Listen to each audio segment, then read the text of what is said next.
we're going to bring up Shujaa Graham. Shujaa Graham was part of the wrongful death sentence of California, but after 3 years on death row, he continued to fight for his innocence. He was finally released in March of 1981.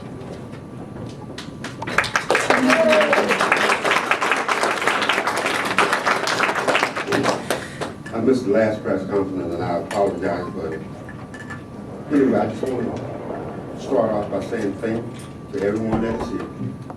Press, the people, that means the most. And especially to the students who have been organizing this spring break for I don't know how many years. I've been volunteering and paying my own way to come down here and be a part with you all. And I'm going to continue to fight and be with you all until this is all in. But since I've been here, I've experienced some very troubling things, exciting things. But I'm a part of a group called Witness to Innocence. We're all exonerees that get together twice a year. And it's been very therapeutic for me as a person to be able to meet the exonerees every twice a year. And sometimes when I get into depression, I say, one more month, I see my boys, right? So I always look forward to them, and I just want to thank Albert and all the brothers for coming out and finding Texas necessary to fight. My friends, this is what we're talking about. A human being that is on Texas death row, Jeff Wood. A person who have a great case of innocence, and he's just one among many people that is on Texas death row.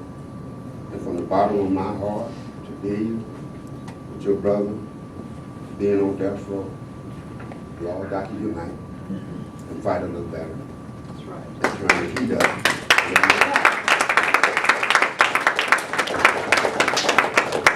I was born and raised in a little small town. You heard my story because I've been coming to Texas. And I grew up under segregation, and after I grew up under segregation, I ran away from the South and ran off to California, joined gang, became a gang member. And from that, I evolved during the Civil Rights Movement and the Black Panther Party. I was raised by the Panthers. Many people say I was a member of the Panther Party. I was raised in prison as an 18-year-old boy by the Black Panther Party. And as long as I live, I'll continue to carry not only the spirit of the Panther Party, but the spirit of Americans who want to fight for social justice and make sure people like Jeff Woods will not be executed. And we'll bring an end to capital punishment. But my greatest experience came when I went to prison as a young man. It was the education that brought me to where I'm at now. It is the most important thing. I became a student of history. When I went off to prison as a young man, I couldn't read and write.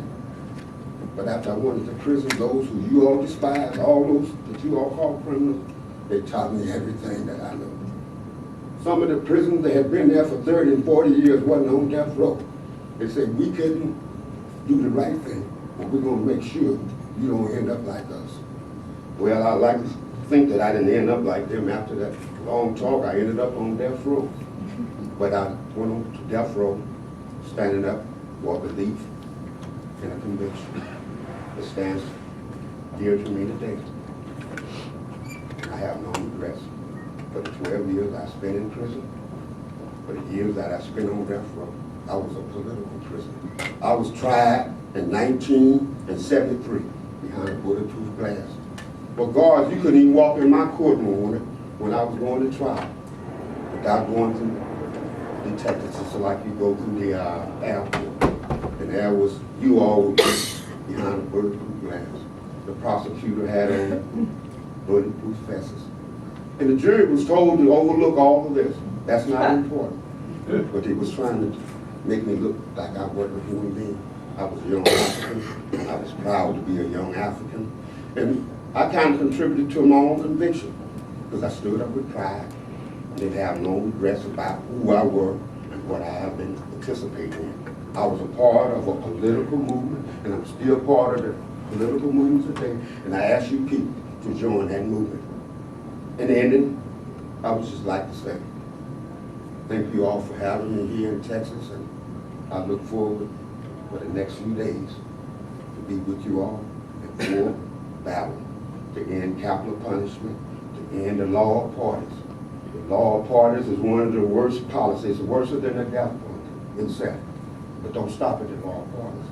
Before all these people ended up on death row, they went through a system called the criminal justice system. And that's what we got to attack. We got to think of the criminal justice system in terms of revolution, change totally. It ain't about reform for me. We got to rewrite the whole thing. There's too many of our young children. Black population in Texas is probably, what, 11%? But look at who's on death row. Black and brown. We got to unite and save us all. And when I say abolition, and when I say I'm against the death penalty, and I know you all know about the Texas 7, I'm for the Texas 7 not to be executed. They're human beings. They're part of that law of pardon. I'm including everybody. So I want to thank you all. I'm going to leave you with my words that a condemned man left me, and I always leave it when I step to the side because it kind of make me think of how my life was, and I'm so appreciative. And it goes something like this. The most happiest of peoples don't necessarily have the best of things. They just make the best out of what comes their way. Happiness comes to those who struggle, those who have fought, and surely to those who have searched. For only they can appreciate the importance of those who have touched their lives. We can't go on well in life, Texas, and America, until we overcome our past failures, heartaches, and disappointments. The most brightest of futures would always be based on a forgiven or forgotten path. My friends, when you were born, everyone around you was probably smiling and you were crying. Go on out and live your life so that when you die, you'll be the one that is smiling and everyone around will be crying. Thank you. And one last thing, Texas. Two mountains that are far apart will never meet. But a dedicated people who are struggling for the same distinction will. I see you at the table of abolition.